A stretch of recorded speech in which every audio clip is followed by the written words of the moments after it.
That's exactly the point. You've got a whole host of schemes announced. You've got a whole host of plans that have been laid out. But as Chandak was, while listening also, was pointing out, where's the money going to come from? And that still remains a little bit of a grey area, isn't it, Mr. Chandak? He has really not spelled out. It's basically again depending, as he said, is upon the multilateral funding and PPP funding. He also referred about the load on the wagon to be increased. So that will bring in the more, because he said it will go to the 22.5 tons, which is again a substantial increase. So that will definitely add to the freight revenue. He's also trying to say reduce the time, so maybe he can have more trains. But he has not introduced any, he has not announced new trains. Normally, which is the system in every railway budget, people almost announce 100, 150 trains. I think in this budget, there's no new announcement of the trains. Definitely, I think one thing that he understands what he's doing, because he has really studied that, and I hope that what he has said is able to achieve, because investment is almost higher by 46,000 crores. Exactly. He's moving investment from 65,000 crore to 111,000 crore. So it's a huge jump. Yeah. 84% jump in that. Yeah, 84% jump. This is a huge jump, and the corresponding revenue. One is definitely that he's improving the operating ratio to 88.5%, so that will generate. But the rest is all dependent upon PPP model and the multilateral funding actually. Right. Let me bring in Mr. Uppal once again. Mr. Uppal, we were talking to you just before the speech as well, and you were emphasizing on the importance of private sector participation. Your first takeaways from the speech, because while he has gone big in terms of making the railways customer-centric, more safe, more hygienic and so forth, in terms of the actual layout, in terms of the plan, in terms of where the revenues are going to come from, we haven't yet seen too much detail. Well, that is something that still remains to be answered. One is a little mystified that how is he going to get more revenues? He has increased the expenditure by 52%. But let me first say that I am relieved that he has not announced any freight increase, because that's the horse that they always flog. And of course, good news for passengers that he has not announced any increase there either. Sure. But I think there's a bit of a vision built in here. You can see that what is on the horizon now. He announced that 850,000 crore of investment will be made in the next 5 years. So if you average it out, he's basically heading towards 170,000 crores of investment every year, which means that the years to come, the kind of investment that you will see will be much more than we have seen in the past. So because he repeatedly mentioned the sector has remained seriously underinvested, it has affected its competitiveness, and they have not been able to make full leverage of their strengths. So in many ways, I think this budget is a departure from how it has been in the past. He is, is ambitious, and what puzzles me a little bit, that how is he going to sort of improve the operating performance from 92.4% to 88.5% in just one shot. He must be able to see where is he going to get more revenue. But of course, he was repeatedly saying that they make effort to contain their costs. So I think cost focus, operation excellence might give him that extra margin that he needs to shore up his earnings and margins. Right. Ravi, let's expand on that, because one of the things that we had broken in the run-up to the railway budget was the fact that the railway minister would be increasingly looking at state partnerships in keeping with the whole state cooperation kind of theme of the government. We'll look at private and public partnerships, and we'll get private players for that last mile connectivity, which you are also concerned with. Pretty much everybody who's dealing with resources-rich industries or power plants is concerned with that. Do you think there is that kind of appetite to partner with the railways on things like this? Because on the ground, it's really hurting you. Well, Joe, that he actually made two statements. If you would have noticed that he said the railways will make joint ventures with PSUs for the last mile connectivity, especially when it comes to the power plants and mines. And then, of course, he also talked about private sector participation. I think they haven't got any kind of commitment, but I know for certain that the Ministry of Railways and Ministry of Coal have already considered the thought of a joint venture to provide the last mile connectivity between the trunk routes and up to the mines, because that is what was basically affecting the evacuation of coal from the mines into the rest of the hinterland. Okay. Sure. All right. You're getting some important numbers here as well. Let me quickly, and Manish, this is what we were waiting for as well. Gross budgetary support for FY16, you're talking about 40,000 crores is what we're tracking right now. FY16 freight revenue seen at roughly around 1.21 lakh crore. Now remember, for this year, also to 9 to 10 months, if we have the data already in, we've seen a good performance coming in. And somewhere, you know, to what Mr. Uppal was also mentioning as to how you're going to get that operating ratio of around 88.5, I believe one of the important facts here, and Manish, probably you know, you're more equipped to comment on this, is the way the fuel savings rate going to play out. Remember, oil price has seen a massive crack. That's probably something that the government has been really cheering over the last couple of months. That's probably one major aspect that is being put into consideration in achieving that 88.5% number. But, you know, Manish, the latest numbers that we're talking, gross budgetary support at 40,000 crores, and you're talking of gross traffic receipt at 1.83 lakh, and freight revenue at 1.21. These seem to be pretty achievable. Yeah, I think you're right. Fuel is potentially one of the areas where you know cost could see a huge saving. On freight side, I think again we'll need to look at it more closely. Freight has been growing at about 5 to 6%, so one will see, you know, need to see how it kind of looks from the trend perspective. But you know, if you think about it in linkage with you know, GDP growth expectation, there could be a math behind it that actually works. Budgetary support, there were actually there were expectations that they would ask for about 50,000. So in that sense, a little below estimates. But the earlier of course budgetary support was closer to of course 30. So it's still going to be a bit of a stretch, you know, for them to get those funds from the government. Just to get your perspective as well, Mr. Chandok, in terms of you know, when we're talking about all these partnerships and the fact that they're hoping to tap into several of these sources, how do you see this playing out on the ground from someone who's actually seeing it, you know, in action? How do you see the implementation of a lot that was talked about today? You see, particularly, I think the last mile JV is possible because what happens, it really impacts the power plant, impacts the coal lifting. So the last mile, definitely these companies which are impacted will definitely come forward because otherwise their cost is very high if they have to really take through the road. So I think there the private participation is possible. Definitely, I think it's not that it's difficult. So far the operating ratio is concerned, I think with the freight, the fuel cost reduction and the operating efficiency and the carefulness by which they are really improving the operating efficiency, probably they will be able to achieve. There must have some math gone inside to write that number of 88.5%. So this year they are achieving what they had said last time. Right. You know, Priyank, since you guys have been tracking the markets very closely, I want to, you know, pop this question to you. In the run-up to the railway budget, it's the first time in many years that I've seen stocks underperform the way they did, you know. And if you actually look at the stocks, none of them are climbing up substantially. In a sense, it seems as though, Manish, that a lot of the detailing is going to happen over a period of time, that there weren't many carrots, there weren't many specifics which the markets could kind of take away from this. And in some way, you know, for the camp that said we want a vision statement, we want to see how the, I mean, after all, this is a ministry that had 5 ministers in the last 5 years. So a vision statement was important. Do you think he's parked everything over there? I think so. And I think, you know, he said it right in the beginning that this is one of the 3 documents that need to be seen together. And he's talking about a white paper and he's talking about a vision, a 2030 vision. And I think in some sense, if one takes a step back, railways do need a 5-year plan and a 10-year plan. I don't think you're going to see, you know, sudden changes. So I think that part of it is valid. But I think just few things that I picked up. Goods trains can be timetabled. I think that has to remain a kind of important goal to, you know, kind of reach out for.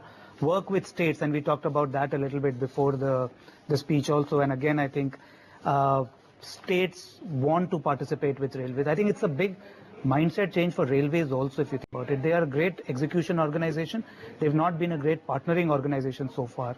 And I think several things that he's saying is talking about the railways having to partner. So I think those will be, you know, things to watch out for from a current year perspective and from a trend over the 2 years. One specific question to Mr. Chandak, of course, electrification, a huge increase in electrification by 1,330%. It impacts KEC because you're a big player over there. So you should be very happy. Also, the fact that there is a lot of upgradation in railway tracks and extensions out there. So really, I mean, from a company standpoint, a lot of takeaways for you? Absolutely very good for KEC, so far KEC is concerned, because we are exactly in these things. We are in railway electrification. We have been doing that from the time the India started electrification. So we've been doing that for last 30, 40 years. So I think one correction over there is a freight rate hike for urea by and across the board actually by about Okay, so if we wait just- for iron. It's actually varies, and those are the flashes. I think the devil was in the detail, Well, and the and fine it's, print. The base, you have the class, details. the base class has been hiked by about 100 basis points. So coal is going to be the most highly impacted. That's about 2.7%. Cement is at 6.3%, if I'm correct. We'll just get those out. But coal is definitely the one that's going to be impacted the most. And we've got iron and steel at 0.8 as well. So across the board, there is a freight rate hike, that's been paced out as such. So your first reaction to that, Mr. Chandra? No, I think as earlier, I think Ravi had said that it's very difficult to absorb any increase in the freight rate. So that as it is, they are highest in the world. Right. So I think they have really, it's very difficult for the industry really to absorb those rates. Let's But actually it does get take Mr. away Uppal on that. I know, Ravi, it does take away the concerns on how he's going to get those operating ratios going, because definitely he's going to get some of that from these freight rate hikes, because 67% of the revenue comes from them. Yeah. Mr. Uppal, if we Ravi? could get, Well, he seems to be giving the shocks in stages, and he did not mention any of these, sort of rises during his speech. But I think this is coming in the fine print. But I feel that he should really sort of avoid any hike for the movement of the bulk commodities. What they should do actually is to cast a bigger net in the market and get into segments which they have not been carrying so far, like the perishable goods, the milk, the fertilizer, and the food grades. They could definitely go for much higher penetration. You know that one thing that he mentioned as a part of his 5-year vision, that he's going to go from 1,000 million tons to 1.5 billion tons. This essentially means that he's going to hike up the volume that he gets from the freight segment by 10%. And that's a segment which brings him money. That's a profitable part. Or the passenger segment, they're still struggling to come to break-even level. So I think that could be one source where he's going to get it. As you just mentioned, I've not had the access to see what freight rates he has increased. But whatever he has increased, obviously is going to increase the top line and the bottom line. And one thing more is that he mentioned between the lines that they are going to buy power through auction. So, normally they used to get it from the government companies, and the average rate at which they source power was quite high. So, Mr. Prabhu, very efficiently mentioned that they will be sourcing now onwards power through a public auction process. This means this could also lead to reduction in the total, their bill for the power. So I think he is going into some of the operational savings, and that's how he's going to sort of improve his bottom line. Sure. In fact, let's try and get Parvez's reaction to this as well. Parvez, clearly, I mean, the freight rate hike is there. It's across, you got to click into certain classifications. It's not a blanket move that we're seeing there.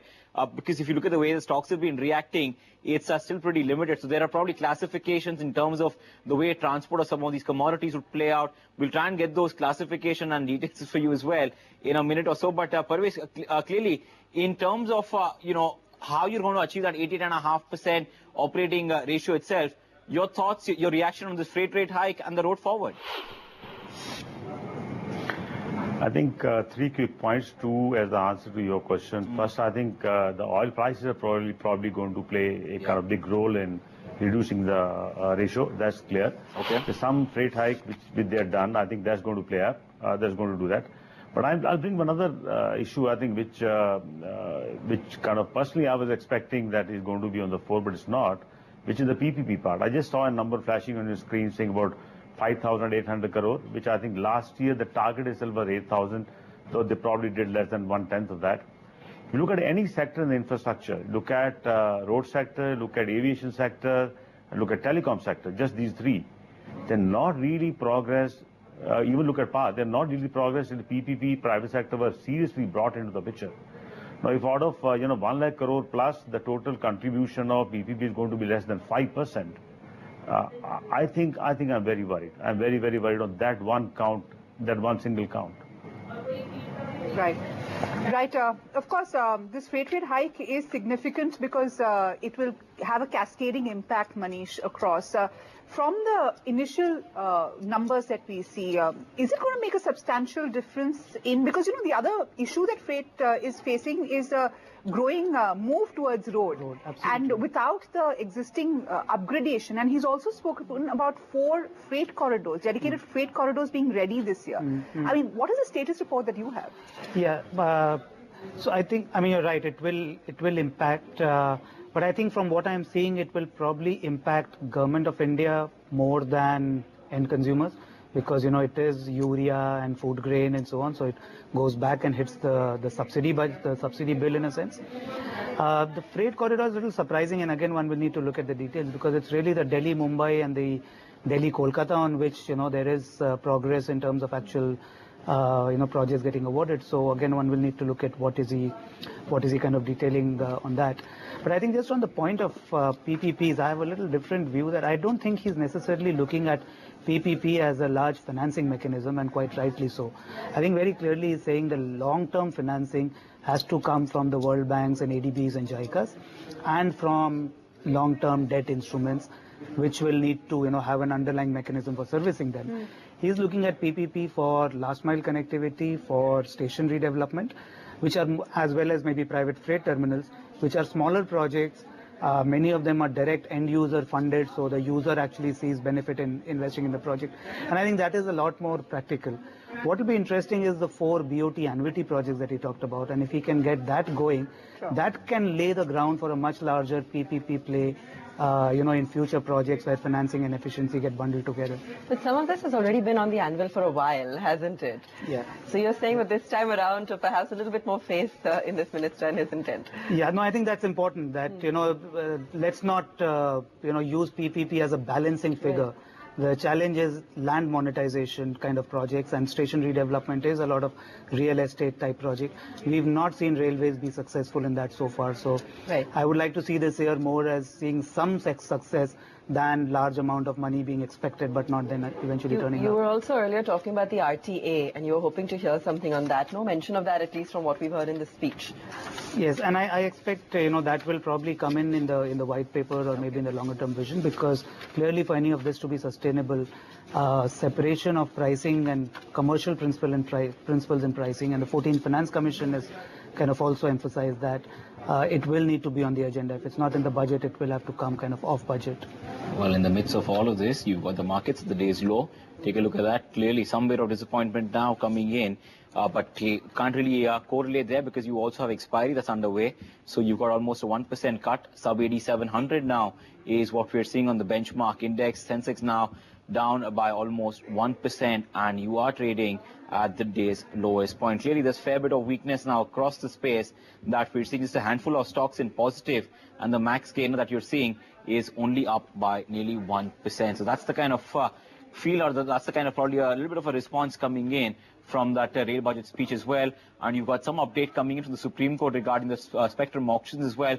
But staying with the rail budget itself, Mr. Chanda, since the debate is regarding PPP itself, as somebody who operates in the space, as somebody who operates rather deals with the rail sector itself, your thoughts on it and the opportunities that you probably could see, if at all, any from what Suresh Prabhu actually had to say? See, the challenge in PPP is the uncertainty in execution. Right. And the permissions and approvals required. If really they can work out, they form a SPV earlier, they get all the approvals, and then the auction the SPV. Okay. Probably that model will be much more successful. So that happens that at least a lot of uncertainty is out. Your interest cost will reduce, your execution cycle will get reduced. Right. But the government will have to work somewhat so that they get all the approvals, route alignment, then it will be much faster. Okay. So I think that's one option they have. Right. Mr. Chanda, but going into this budget, one of the big ticket ideas that we were all discussing was true decentralization, where railways becomes a holding piece with subsidiaries, with 3 clear verticals of passenger, freight and suburban perhaps, etc. All of that has not happened. Do you think that's in the cards? And on the ground, have you seen any kind of discernible change in the way they are functioning? Because that's been the big demand, right, from industry. Yeah, but just not possible, because what happens that the freight is subsidizing the passengers. So it's all the moment you have 3 separate companies, then who is going to really subsidize the passengers? Okay, Ravi, let me get you in here. As always in the run-up to the budget, we have big, grandiose vision or big-ticket ideas that everybody hopes that the minister will come up with. At the end of the day, it's a balancing act, we all know. But given what he has done this time, and we will, of course, see the fine print later, does it give you any cues of what is going to happen with the budget on 28th? Because that's the thing everybody talks about, right? If this is populist, then look out for that. I mean, what is the initial sense that you're getting? Well, you know that the federal budget, we have a lot of stakeholders to please. I think, it will be very much on the similar lines, that there will be a lot of statements of intentions because that's what railway budget is. It has initially left you very excited because it's addressing many areas which were always neglected or ignored. So, it sounds like a music to the ears, but it has also left many questions, in its trail that how is it they're going to manage this kind of budget. I think one of the things that government really needs to focus on, rather than announcing more and more new schemes, that they should, ensure implementation of what they have already launched so that they can build a kind of credibility. I think, if you listen to the railway minister's speech today, he went on for more than an hour to discuss about many micro schemes, small and large schemes of how they will improve qualitatively the railway's performance. But that requires huge amount of project management skills and the organization. Let's not forget that railway still continues to function as a department of the government. It is not corporatized, and unless you corporatize the railway, you can't even expect much of investment from outside. You might get a bilateral funding like the way you're getting from Japanese and the British and others. But for private sector to come and invest money in railway will remain a big question mark. So I'm really sort of concerned. I think the government they're simply not interested to talk about the reorganization of railways and position this as a purely commercial activity, or at least farm out several companies out of it while keeping the core with it. Right. There was not a mention of anything about a restructuring of railways. Absolutely. Pravesh, let me bring you in here and just taking from what Mr. Uppal has just said. We didn't really, we haven't really seen too much interest when it comes to some of these PPP projects. We've been discussing that ahead of the speech as well. We haven't seen too much interest when it comes to FDI, no mention of it in the speech at all. When it actually comes down to it, how do you see the potential for private sector participation going forward? Where do you see the funding coming from? See, I'm still quite hopeful. First of all, I don't think PPP is just for funding. Right.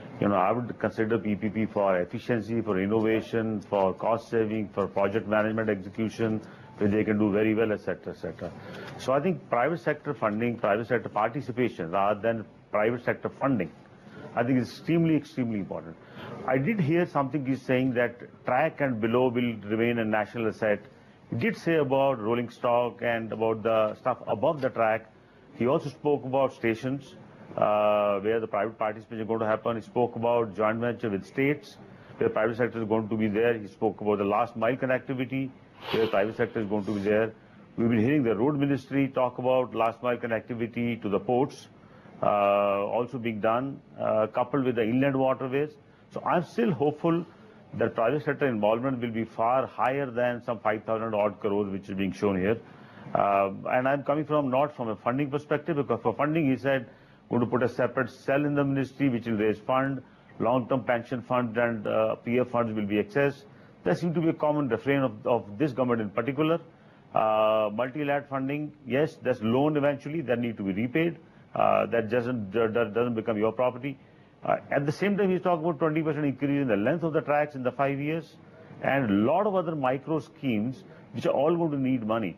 So I think we need to read the fine print a little bit more to understand how the numbers stack up. But at an intent level, I agree with you. I think till the time an organization is actually corporatized, difficult to attract private sector. Like Ravi said, other mode can be like you can, work the way this UMPB bids were there, where you form an SPV, get all the approvals, all the permissions, and then invite the private sector. So that's a possibility, which is still there, but I don't see it happening in this budget, no. Yeah, it's, market's also down almost 1% is what we're seeing as far as probably a little bit of a sentiment impact is concerned there as well. But as I've been saying, the disclaimer obviously is that it's also expiry today. But let's get another voice in. Rajiv Jyoti, former chairman, CI panel on railways, is joining in. Rajiv, thanks so much for taking the time out. Well, we've been discussing the rail budget and getting a little bit of a reaction to it as well. Your thoughts on what Suresh Prabhu had to just say, and how does this really play out?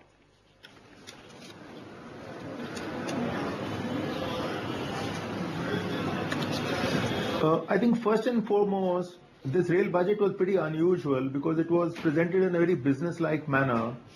We did not see the usual large number of figures throwing around or the large routes being opened up. I think when I say business, it was very clear that he was defining his constraints. He was defining his 5-year long-term plans and how the budget was juxtaposing with these 5-year plans. I think he presented that with a great clarity. He had very clear concepts on what are the key drivers and what are the thrust areas. So I think that is the first feeling that the minister was pretty much on top of the rail business. He was looking at railways as an operating entity, and he needed to reform the railways, to transform the railways and make it into a financial viable entity from a long-term point of view. So I think it was heartening to see a minister presenting a budget which was very, seeming to be business-like and pragmatic. That's number one. Number two, key takeaway was that I think perhaps the investment level which has been presented in this budget has been highest ever we have heard in railways. He's talked about 111,000 crores investment, which has been, which is really, more than 50% higher than what was planned last year. So I think it's a huge jump. I think he's recognized that this is a fourth year of the plan, and the 5-year plan period is getting over very, very quickly.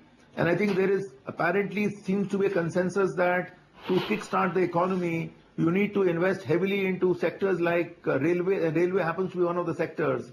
So to this, the investment figures of 111,000 crores is very, very heartening.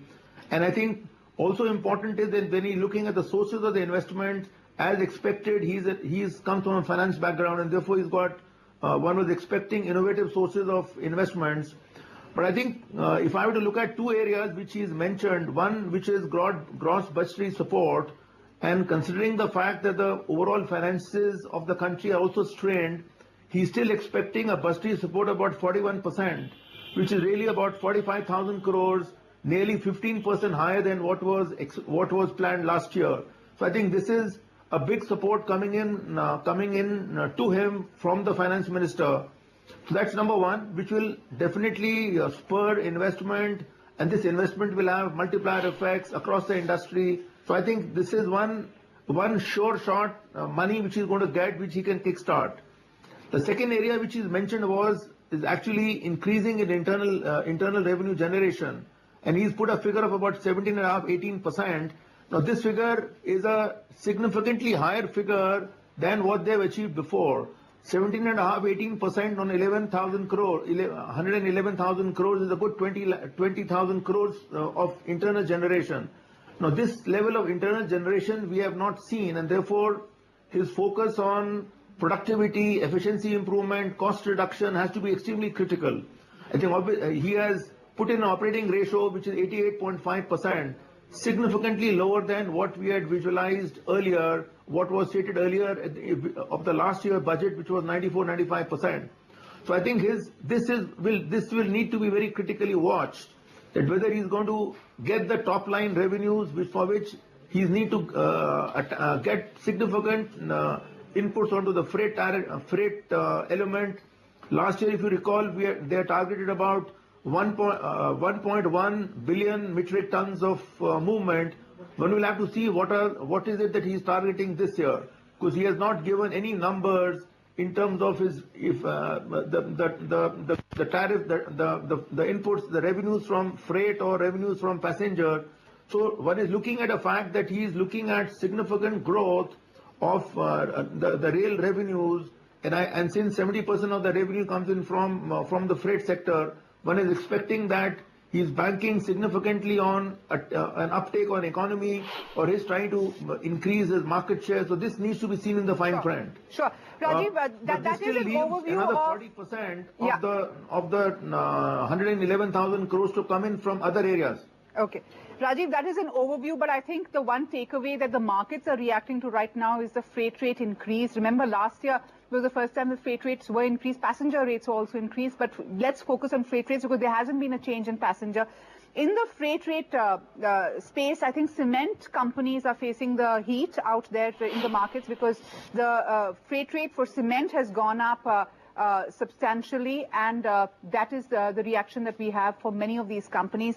Manish, if I can just read it out for our viewers and then perhaps get your comments on it. So what they've done is the freight structure for base class 100 has been hiked by 10%. The reclassified rate for cement is to go up by 2.7%. For coal, it's going to go up substantially as well. For food grain, it is going to go up. For urea, it's going to grow up. And evidently, this is going to be passed on because normally freight rate hikes are just passed on. You know, the industry normally doesn't have the leeway to take that into the cost, especially in a market like this. Manish, what is a quick impact analysis on that? So two things, Mini. I think one is that, you know, the principle of linking freight to fuel costs, which was set earlier, seems to have been set aside in a way, and I think that's not good. But I think the other thing is the question you asked about the implication for the union budget, following from the additional devolution to the state, the direct support to the railways, the GBS that we talked about. And I think it'll be interesting to see how much this gets passed on and whether it impacts the subsidy bill in some way.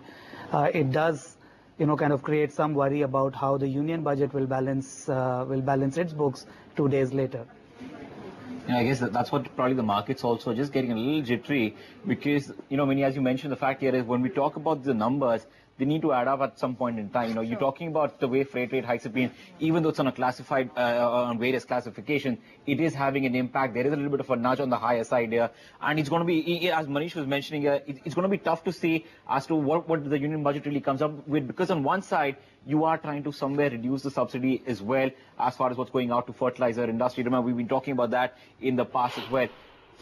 In an instance where you're actually talking about freight rate, the freight hike coming in, it's going to be now interesting to see how they can balance that as well going forward from here. So that's going to, what it does is it makes the union budget only more interesting now to watch out as to what kind of approvals we pick up, what happens regarding subsidy, what kind of numbers we really play out. But, the other interesting bit is, as Ravi was also mentioning, there have been a lot of micro schemes that have been announced. There's a lot of small developments. Mr. Chandak, I want to get one comment from you here. We spoke about the larger, the larger avenue as far as PPP is concerned. But on the micro scale, are there any opportunities that have emerged here? Because solar energy is probably one which I could point out. The green initiative is another one. But what other opportunities probably that businesses can, really look at here? See, the fact that the investment is going from 65,000 to 111,000 crore, definitely the opportunities very clearly. True. So I think the opportunities will definitely be there. Once we go into the detail, we'll find that a lot of opportunities are there. Very clear, the investment has gone up by 84%. Okay. So that will definitely really help all the industry to really improve. There are a lot of, subsectors that are definitely going to be impacted when it comes to a digitization, when it comes to safety, security. You don't look as excited by any of that, Manish, but there was something for somebody at least in the budget. Yeah, I think, partly again on the freight issue, and one will again need to look at this more closely, but probably these are also the commodities that were not cross-subsidizing. So these are probably commodities that need to start coming closer to cost. If you think about coal, eventual impact of that will be at the state level, not at the central budget level, whether the state governments allow the price to be passed through in electricity prices or have to bear the burden. So I think it's a bit of rebalancing.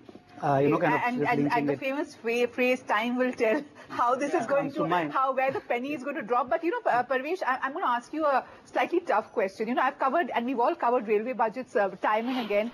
Every year we go in with big plans. We actually want the railway minister to take a broom and clean everything. Might be a bad example in these political days. But I want to ask you, every year we see incremental changes. Is that enough? Because the railway minister, to be fair, ended with the fact that he wants to transform the railways.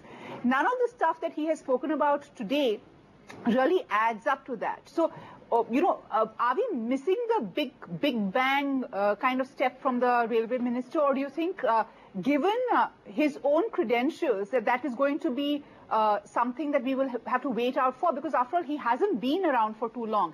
It's actually been a job he's been in only for the last couple of months. Yeah, I think if you look at the financials, it is not really incremental. I mean, the investment going up by 80% plus, or operating ratio coming down by about 4.5%, that's certainly not incremental. But I agree with you in terms of steps he could have taken, in terms of, for example, making railways truly corporate, breaking this huge monopoly into smaller, more manageable outfits. But I don't think that is the style of Mr. Suresh Prabhu. I think you will see incremental, small steps going. I think this government probably is going to go that route. I mean, there's one leader who is there for the large mega announcements, but I think in terms of investment, it's not incremental. I agree with you. I think in terms of steps which really need to reform railways, I don't think he has even begun, other than saying tenders will be decided by general manager and something else is going to happen. I agree with you totally. That's just one other right. उसका context देखने की जरूरत है.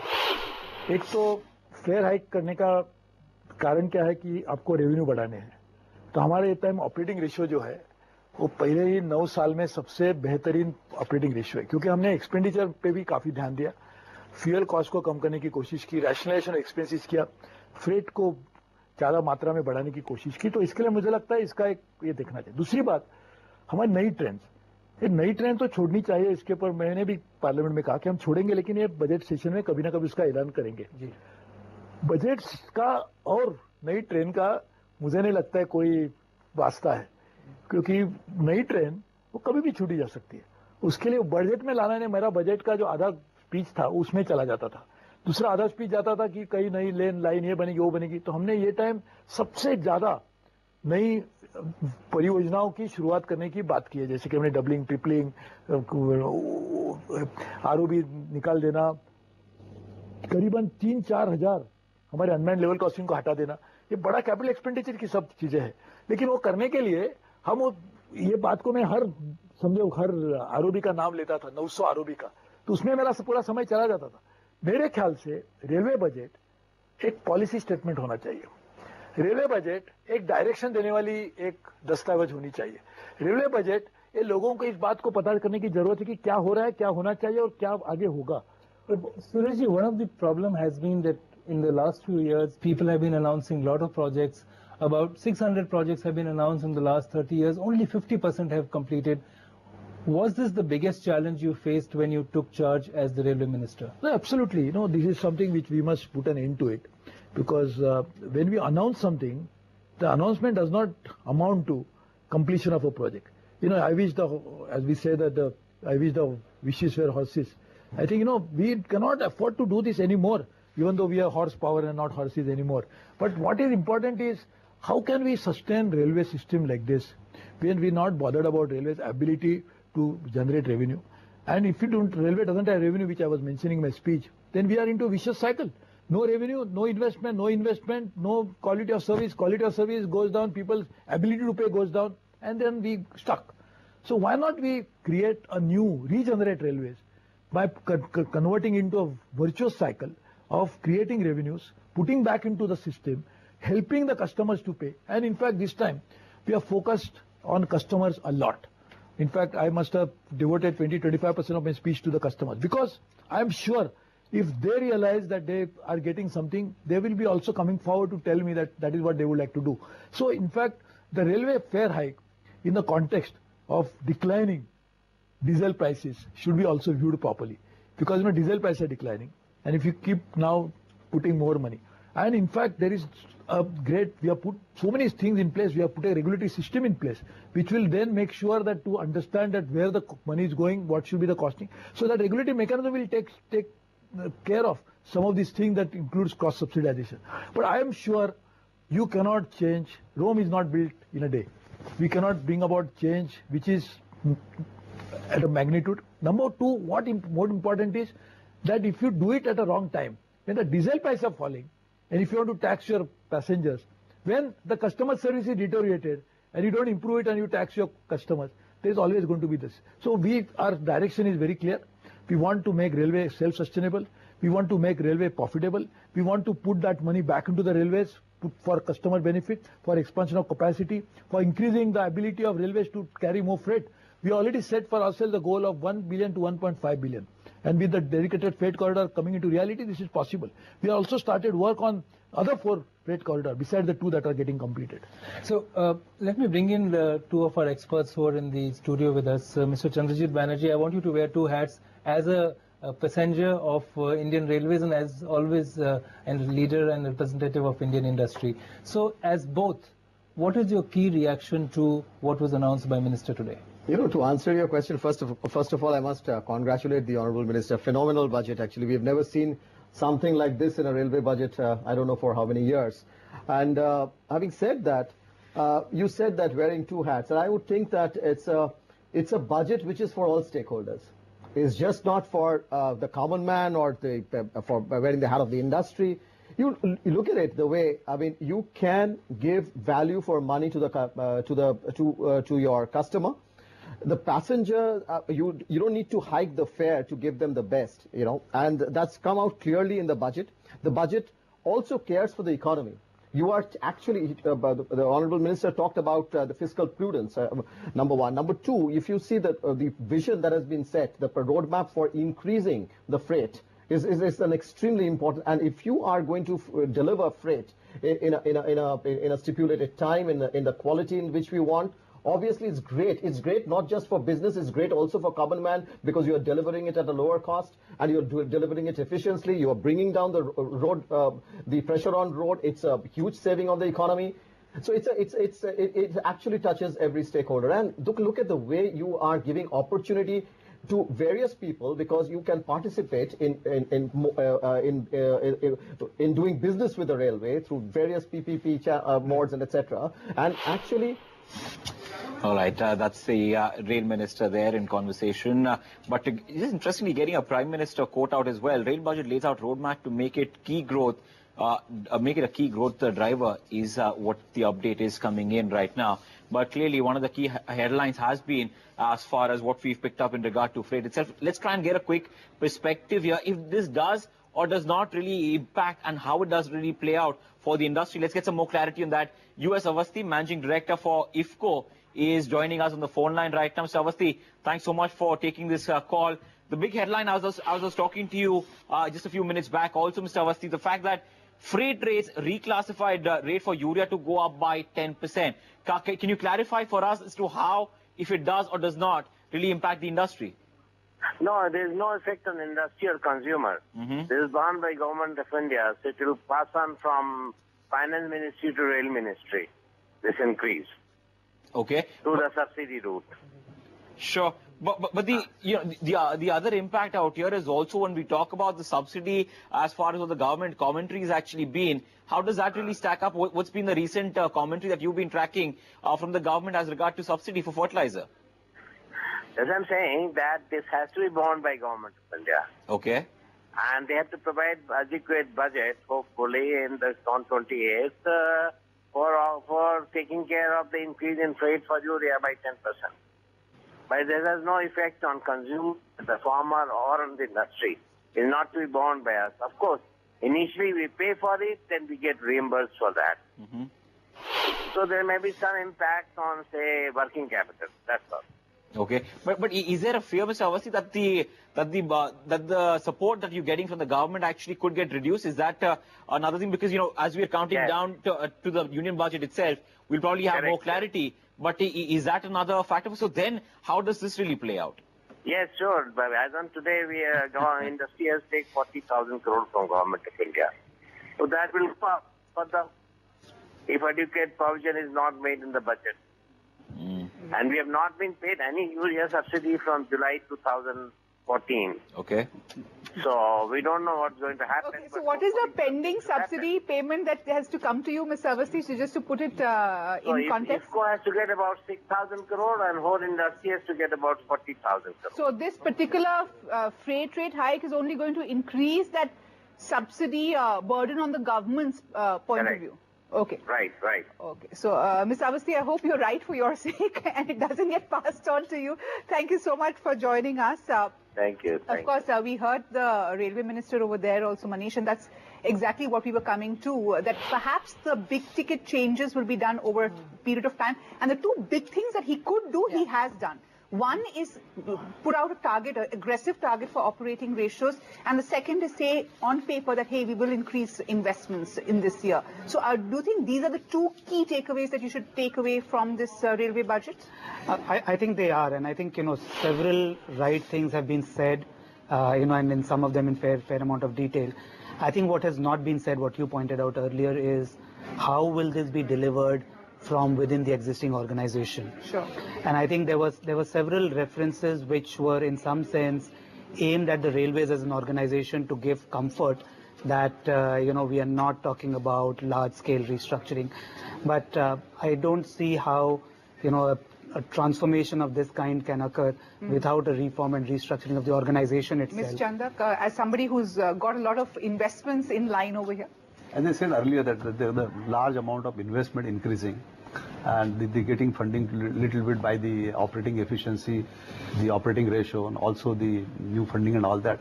I'm sure that the budget will increase the business of the industry. It's definitely there. He's also talking about increasing the speed of the train.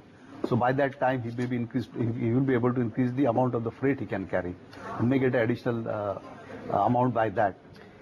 All right. Just another interesting flash that's come on the terminal here is the fact that in his interview to Lok Sabha, he said that they can't afford to announce projects and not finish them is the other interesting. I believe we've also got Arun Jaitley speaking in the Rajya Sabha. Let's go across and listen in. What the UPA did as a part of financial inclusion